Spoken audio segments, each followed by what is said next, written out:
Hoje nós vamos refletir juntos o Evangelho de Lucas, capítulo 12.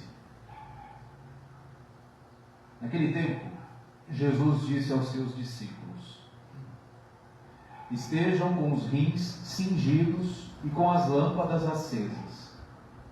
Sejam como os que esperam o seu Senhor voltar de uma festa de casamento, para logo lhe abrir a porta para que ele chegue e bata. Felizes aqueles servos que o Senhor, ao chegar, os encontrar acordados.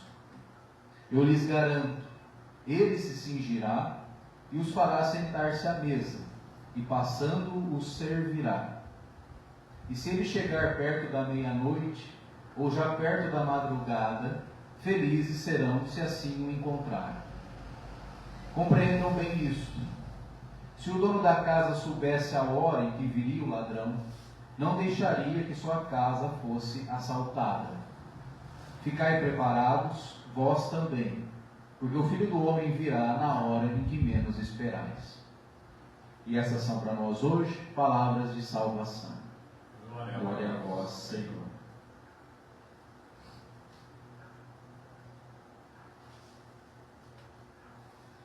Então vamos refletir um pouquinho, rapidamente, sobre esse pedacinho do Evangelho de Lucas que nós acabamos de ouvir. Capítulo 12, né? Uma parábola que Jesus conta. Uma parábola conhecida, e ela tem uma outra parábola parecida com essa no Evangelho de Mateus, no capítulo 25. Só que muda um pouco a história. Nessa parábola, não sei se vocês prestaram atenção, Jesus diz assim para os seus discípulos: olha, ficai atentos e vigilantes. Uma linguagem semita de 2000 anos atrás. Ficai com os rins cingidos. O que é o rim cingido? É preparado, com a cinta. Você colocava a cinta, exato. A roupa amarrada. Você amarra a roupa durante o dia, né, no tempo de Jesus. Isso, exatamente. O Zé já está sabendo tudo.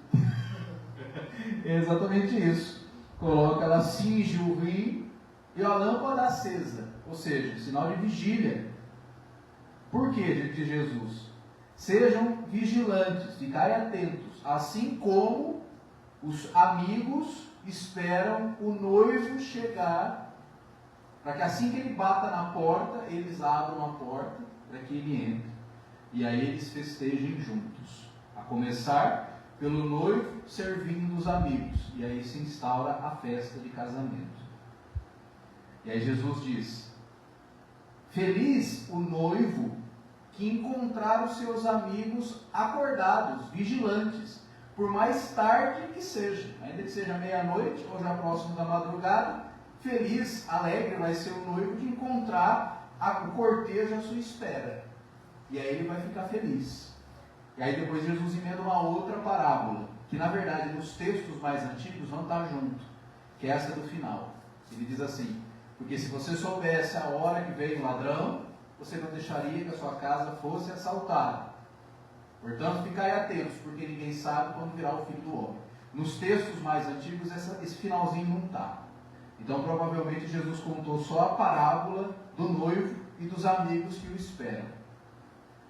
Esse texto, gente, essa parábola, ela tem duas explicações, tá? Na verdade, três explicações.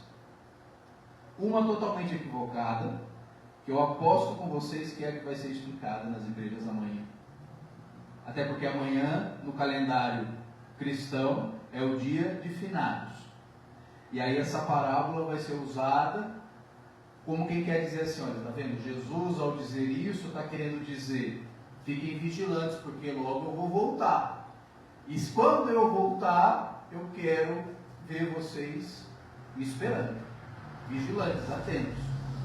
E aí vocês serão levados comigo para o reino.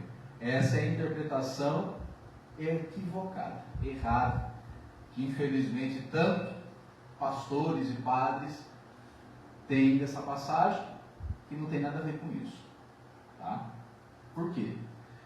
Veja, essa passagem lida ou entendida dessa forma está pressuposto, não é, que Jesus vai o quê? Voltar pela segunda vez. Não é? Então nessa parábola ele está querendo dizer que ele é o noivo, que está voltando, e ele vai ficar muito contente e feliz se ele te achar Luiz desperto, acordado, vigilante, esperando ele voltar. Se você for meio descrente assim, e dizer assim, não, acho que Jesus não volta não, já passou 2000 anos, acho que não volta mais não, eu vou desencanar disso aí. Aí então ele vai ficar triste com você, porque você já deixou de aguardar a segunda vinda dele. Errado, equivocado. Essa não é a visão correta, até porque Jesus, no Evangelho, nunca diz que vai voltar. A crença que Jesus vai voltar por uma segunda vez é do apóstolo Paulo. A primeira vez que nós vemos isso no Novo Testamento está lá na carta de Paulo aos Tessalonicenses, onde ele vai dizer claramente que nós devemos aguardar a segunda vinda de Jesus. Ele veio, anunciou o reino, morreu e ressuscitou, e subiu para o céu. Mas ele vai voltar. Quando? Paulo diz, já, daqui a pouco. Se você ler as cartas de Paulo, você vai ver que Paulo era alguém que esperava e ensinava que Jesus estava prestes a voltar. E não só isso, com a volta de Jesus, se da primeira vez ele morreu, ele foi meio fraco, assim, não conseguiu muita coisa, morreu, na segunda vez ele vai estralar o chicote, e ele vai fazer o juízo final. Isso é uma crença paulina, que não era a crença que existia em todas as primeiras comunidades cristãs. Primeiro que nunca houve um cristianismo no singular, o cristianismo sempre foi plural. Existiam várias comunidades cristãs, e a maioria delas não acreditava que Jesus iria voltar.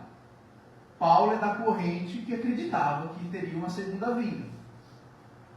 E, por ironia do destino, as cartas de Paulo, ou pelo menos grande parte delas, estão no Novo Testamento, e isso virou doutrina cristã. Então veja, a partir desse ensinamento de Paulo, criou-se uma doutrina no cristianismo, quer seja ele católico ou quer seja protestante, com raras exceções, que diz, olha, aguarda porque Jesus está voltando. E aí o que acontece? Paulo acreditava tanto nisso, tanto, que ele vai até dizer para as pessoas, olha, é melhor que vocês nem casem. Paulo vai dizer, porque não vai dar tempo, você vai constituir família, Jesus já está voltando.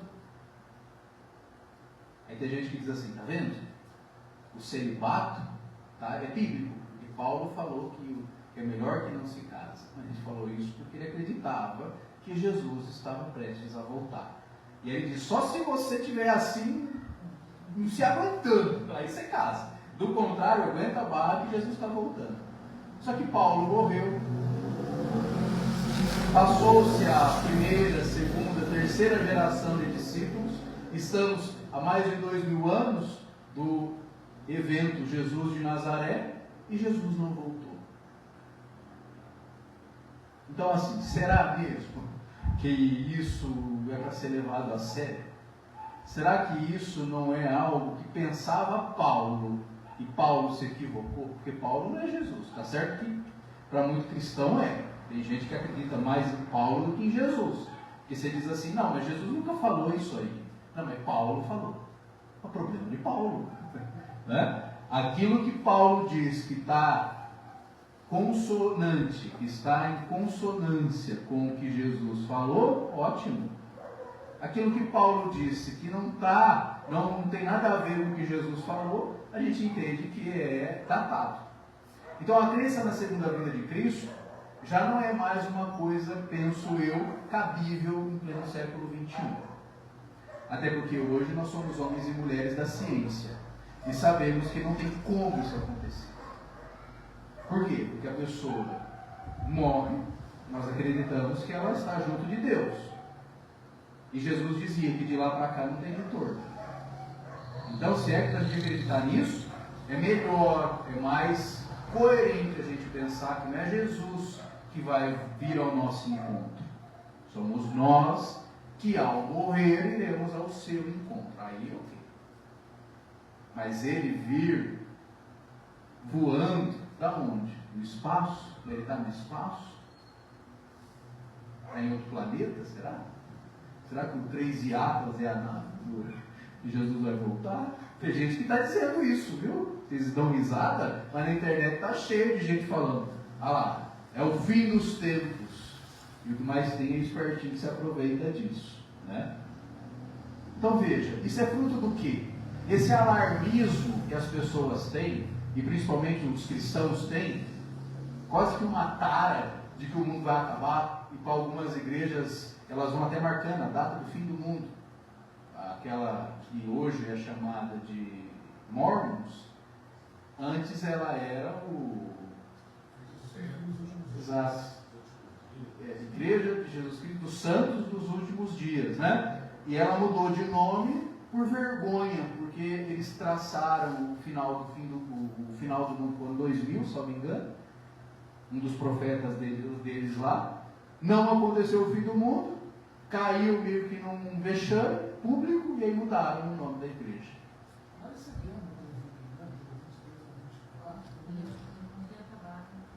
Eu não estava sabendo, eu ia perder esse evento. Eu não estava sabendo. Quem é que disse isso?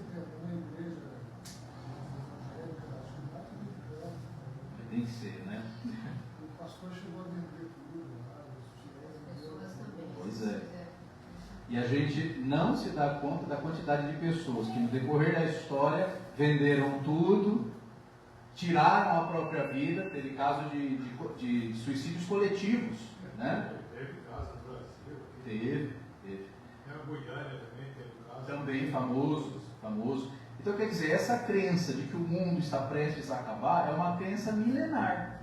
E a gente até entende isso, tá? Do ponto de vista psicológico.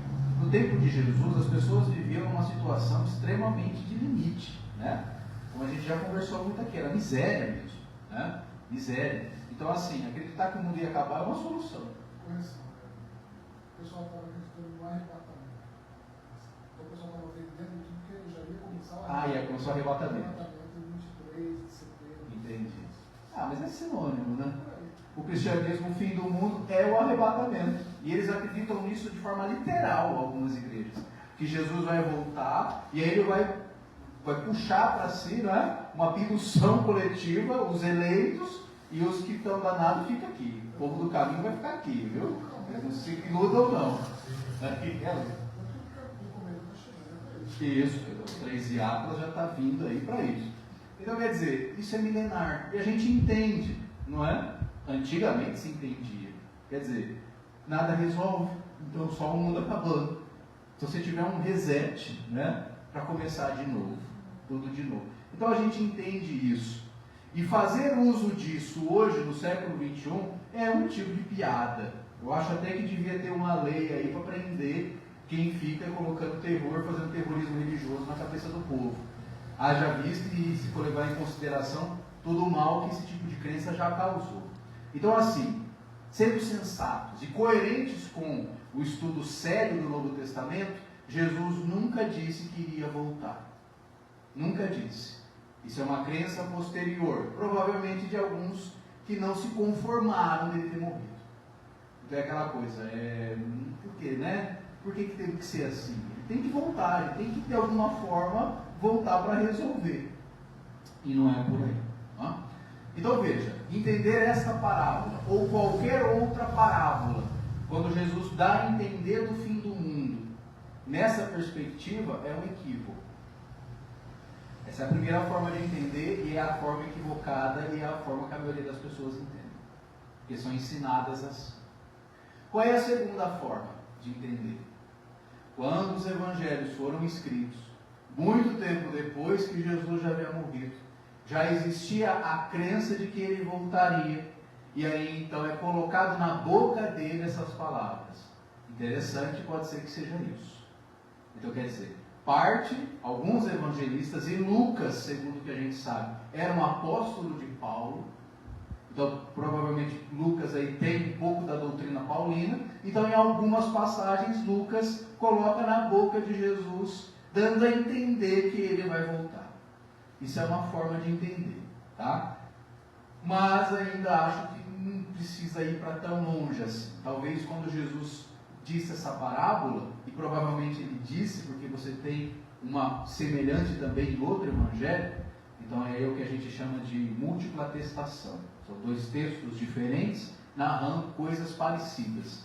Então, será que realmente Jesus não disse isso? Né? Pode ser que sim. Só que na parábola do evangelho de Mateus muda um pouco. Aí Jesus diz assim, é aquela parábola das 10 jovens. Lembram disso? 5 são imprudentes e 5 são prudentes. Por que 5 são imprudentes? São 10 jovens que estão esperando o noivo chegar. Com lamparinas, isso. Isso, 5 não. Aí quando o noivo vem chegando, as que não trouxeram pedem para as que trouxeram. Divide com a gente. Aí ela fala, não, se eu dividir com você, eu vou ficar sem. É problema seu. E aí o noivo chega e ele recepciona as que estão com as lamparinas acesas e as que não estão, ele tranca elas para o lado de fora e diz, não os conheço, vão embora daqui, porque vocês foram imprudentes. É parecida.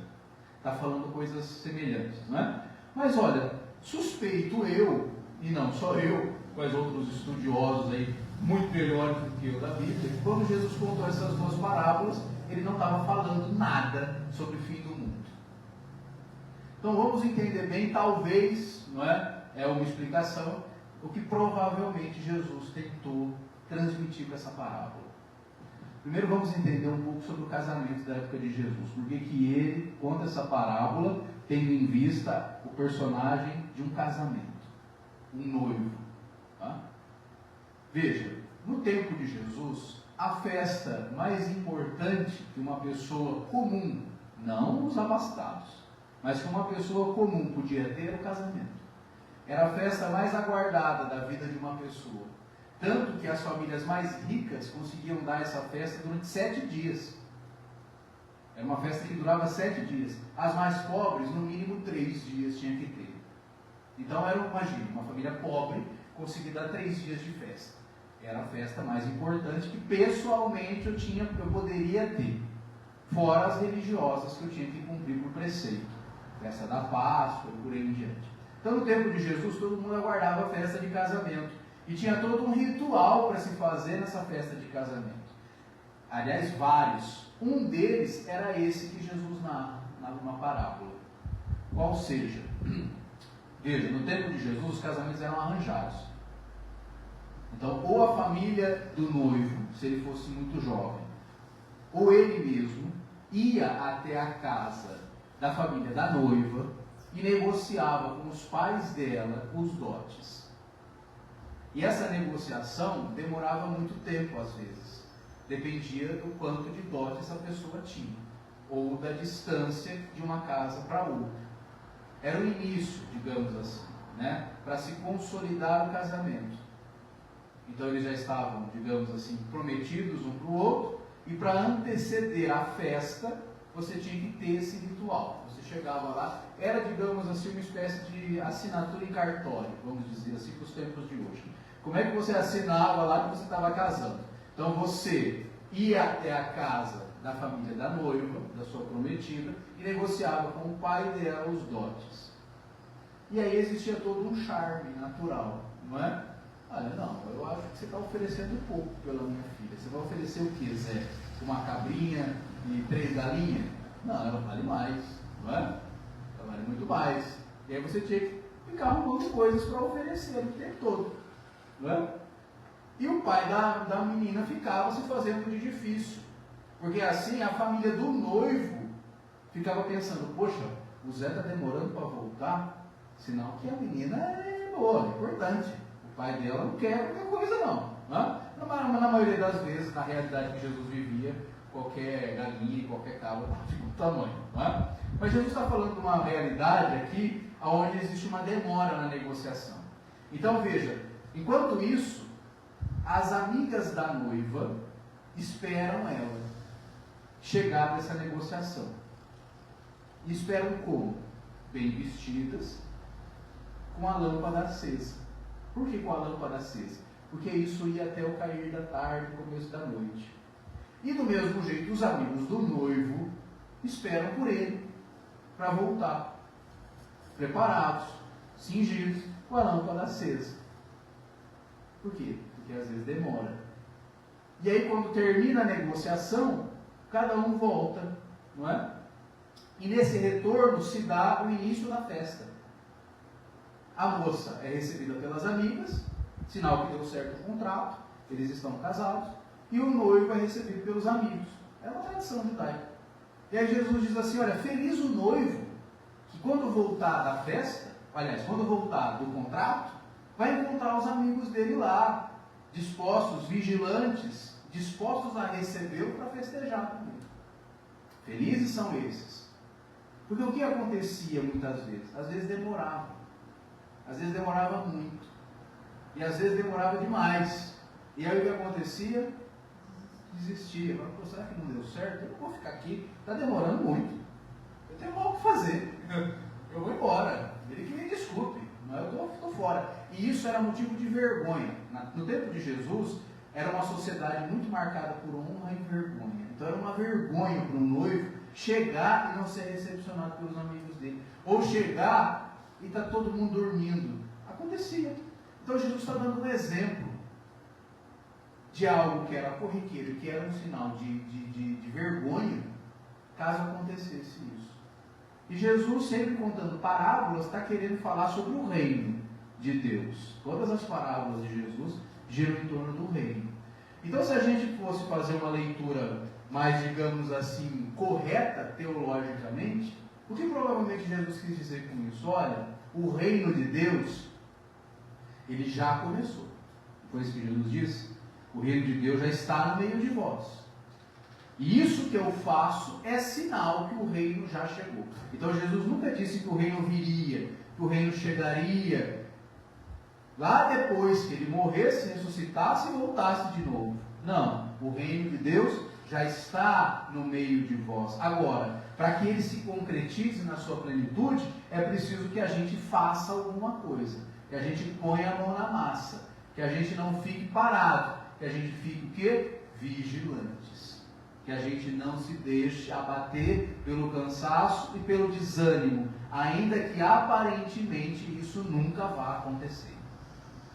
Porque já estava acontecendo isso nas primeiras comunidades cristãs. Bom, Jesus veio, o reino não chegou. Será que vai vir de novo? Será que a gente tem que esperar mais um pouco?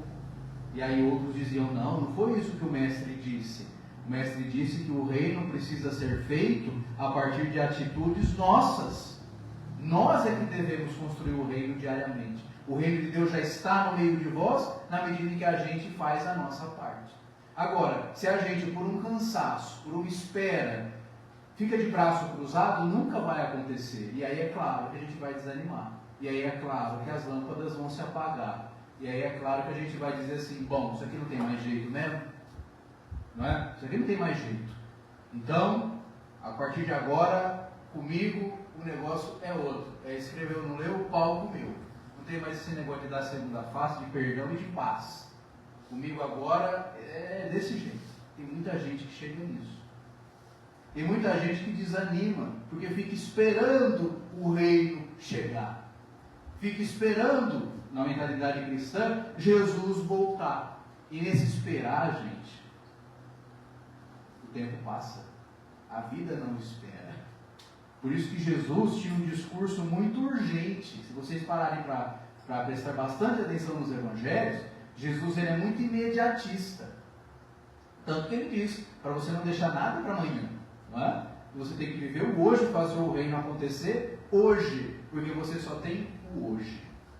Então nada disso de ficar esperando. Pelo contrário, ainda que nós provavelmente não vamos conseguir ver o reino de Deus 100% instaurado na terra, porque a humanidade está muito longe disso, muito e cada vez mais, e parece que cada vez mais o nosso papel aqui, pede Jesus, é para ser como os amigos do noivo, cingidos, ou seja, acordados, dispostos, vigilantes e com as lâmpadas acesas. Não deixar, como diz o ditado, a peteca cair.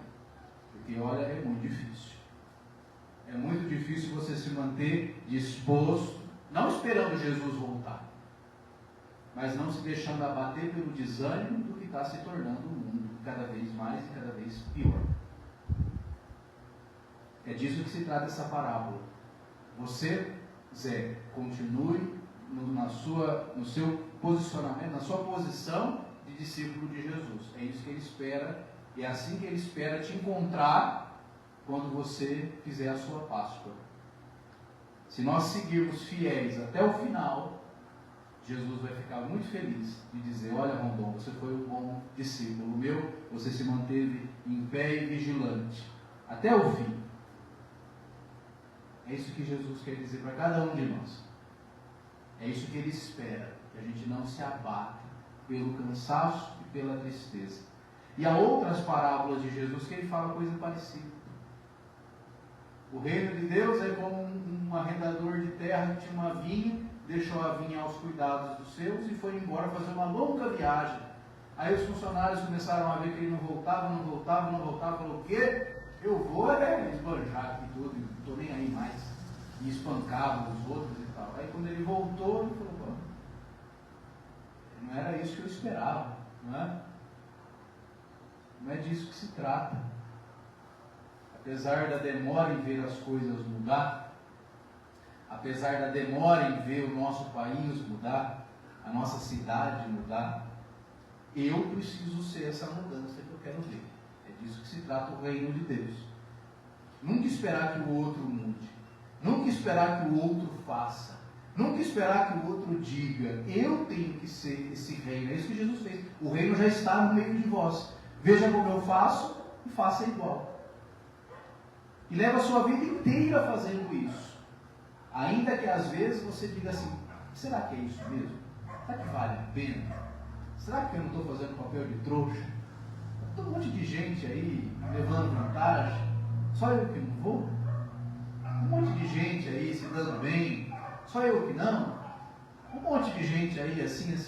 Só exato, você não. Quem nunca escutou isso da mãe? Você não é todo mundo, não é isso? É isso que Jesus fala: você não é todo mundo, você é meu discípulo. E se você é meu discípulo, eu quero te encontrar em pé, disposto, encorajando as pessoas e acreditando num mundo melhor.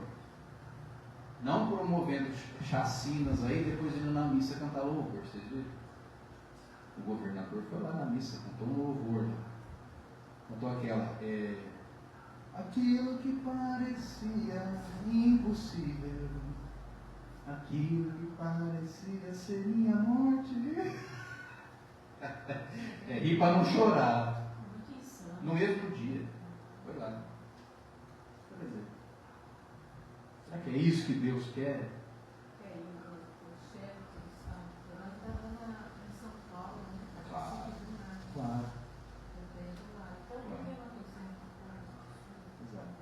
Porque no Brasil, a bala é orientada pela cor da pele. É o único país, eu acho, que tem um radar de pele. Você tira e a bala vai no preto. No dono, no chefe do tráfico, não chega. Esse é o nosso país. E depois vai lá na missa cantar louvor. Sem contar que vira voto para esses loucos que estão acompanhando isso aqui. Então, quer dizer, e é muito fácil a gente cair nisso. Sim, porque a população está Está cansado, exato. A população está refém, então eles pensam: pelo menos alguém que não faz tudo. Exato. Não é? Mas não é por aí. E é isso que Jesus insistentemente fala para os seus discípulos. Eles queriam que Jesus fizesse alguma coisa mais efetiva. Senhor, vamos pegar em arma, vamos pegar espada, é agora? Jesus fala: não, quem vive pela espada morre pela espada. Não dá para combater a violência com mais violência, mas não adianta. Quer dizer, se nem Jesus conseguiu isso, a gente também não vai. Mas não é por isso que a gente vai relativizar as coisas e falar: bom, então é isso mesmo e deixa que o mundão venha a carne. Não é por aí não. O reino de Deus é responsabilidade nossa. Então que nós possamos, a exemplo dos amigos do noivo aí da parábola, ficar em pé, vigilantes e atentos. Inclusive, porque ninguém sabe quando é que a gente mesmo, nós mesmos, vamos partir, não é? Porque se é verdade que Jesus não vem mais ao nosso encontro, porque Ele já veio e já disse tudo que tinha para dizer, vai vir para falar o que mais? Né? Aí, como dizem os outros, vai acabar de matar de novo. Né? Sem contar que não vai entender nada. Tudo que Não vai ser. Exatamente. Tinha, mas vai ter muitas coisas também. Fala assim, ué, agora tem carro. Na época tinha cavalo, puxava um negócio lá. Não, eu sei. Mas é, não, mas ué, Quando eu deixei, o pessoal usava batina. Agora fica usa usando. calça e camisa. Pois é. E agora tem gente enriquecendo no meu nome? Isso aí eu não tenho. Isso aí é um tempo. Exato. Nossa, Fizeram fizeram um monte em Jerusalém aí. Né? Pois é. Haja chicote. Haja chicote. Então é disso que se trata. Se é verdade que Jesus não vem mais ao nosso encontro, é verdade também que nós iremos ao encontro dele. E quando a gente tiver que fazer a nossa passagem, que até lá, não é? Nós continuemos em pé com as lâmpadas acesas. Amém? Vamos ficar em pé então. E vamos professar a nossa fé.